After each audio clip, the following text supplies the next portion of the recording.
Olá, meus queridos, grande prazer estar aqui mais uma vez, com mais um vídeo, trazendo mais uma experiência, mais um relato aqui que eu recebi por e-mail do nosso querido irmão Pimo, que nós chamaremos de MM, certo?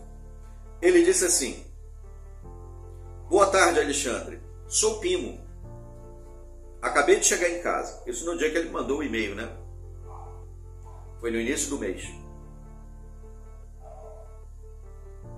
Assisti à assembleia com o superintendente de circuito. Comportem-se de uma maneira digna das boas novas, no salão de assembleias de Mairiporã, em São Paulo. Vou relatar algumas coisas que observei. Quando cheguei ao estúdio, observei que havia várias fileiras de cadeiras reservadas com uma fita zebrada. Geralmente aquelas amarela e preta, né?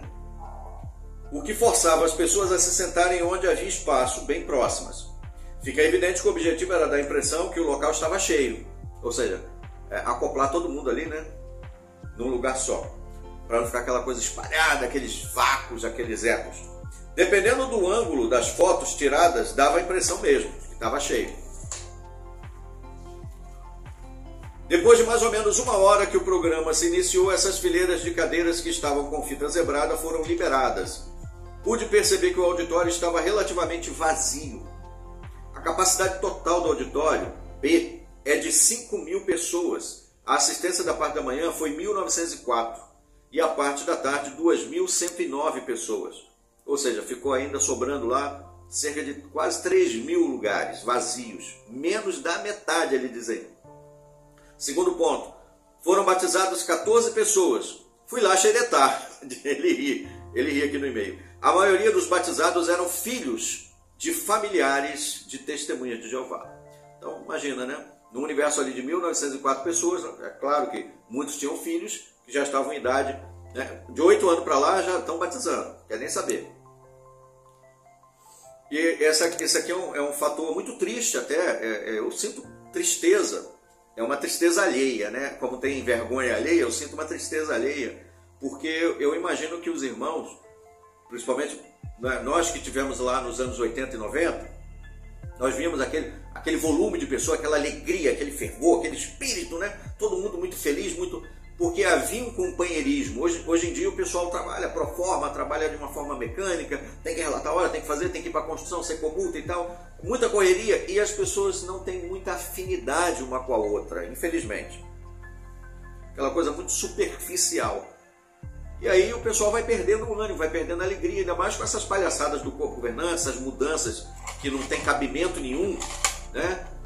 O corpo governante decidiu isso, decidiu aquilo, agora você pode pintar o cabelo de louro se você quiser, as palhaçadas que não tem sentido nenhum. E também o nível do ensino, a profundidade do ensino, o grau de espiritualidade se torna uma coisa muito superficial, que desmotiva muita gente, que vem, tradicionalmente falando, principalmente nós somos um país religioso, pessoas que tinham um fervor religioso tradicional de família, isso vai se perdendo com o tempo, vai se tornando uma coisa mecânica, vaga, né, superficial, filosófica, menos que isso até. Terceiro ponto que o nosso querido MM relata aqui da Assembleia foi o seguinte: relatório financeiro. Isso aqui preocupa muito, né? Preocupa muito, principalmente os anciãos. Vão lá dar o anúncio, não quer que ninguém toque no assunto, não quer que ninguém nem perceba o que foi falado, porque eles têm que cumprir o protocolo de anunciar.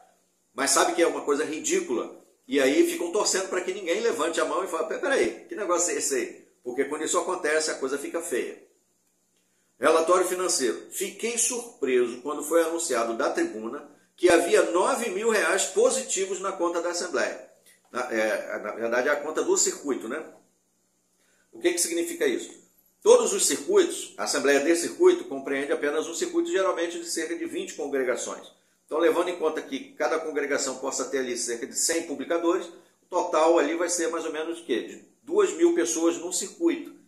Às vezes oscila, né? Tem circuito com 1.500, tem circuito com 2.000, tem circuito com 1.800 e pouco, dependendo do tamanho e média das congregações. E aí, esse circuito tem uma conta específica que fica, né, gerenciada lá pela sede do país, lá em Betel, em São Paulo.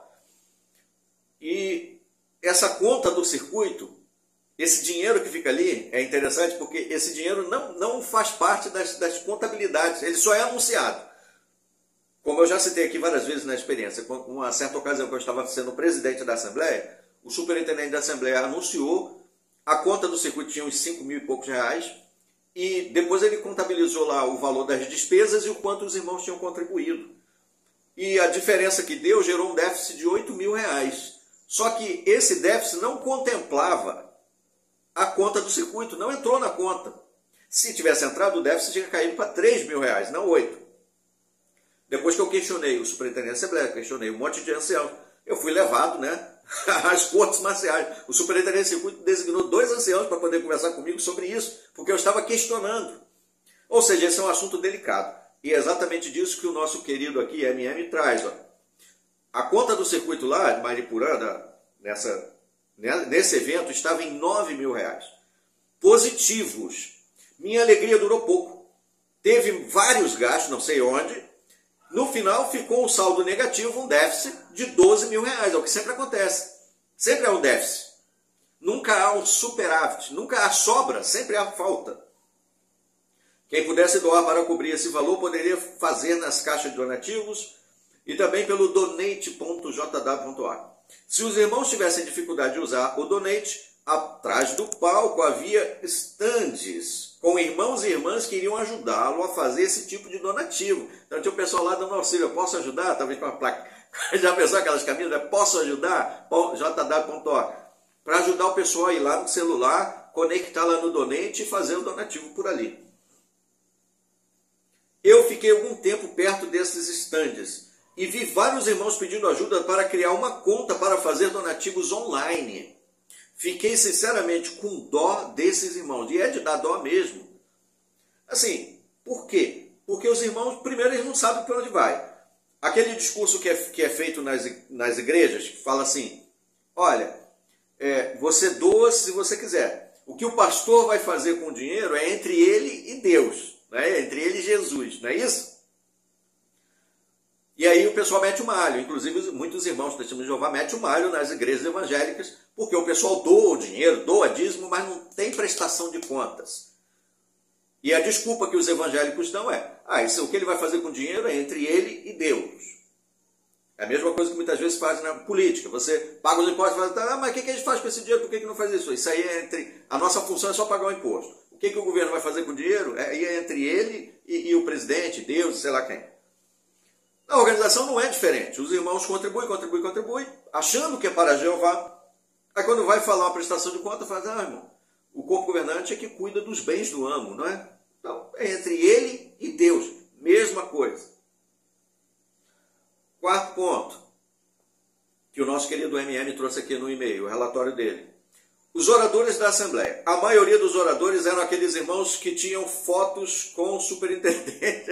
Aquele negócio da tietagem, né? Se você for um paparicador de viajante, um puxa-saco, aquele tipo de ancião que se você chutar no meio das pernas do viajante vai quebrar o dente de um bocado de ancião, você tem passagem garantida, meu amigo. Você não precisa ser bom orador, você não precisa ser um bom instrutor.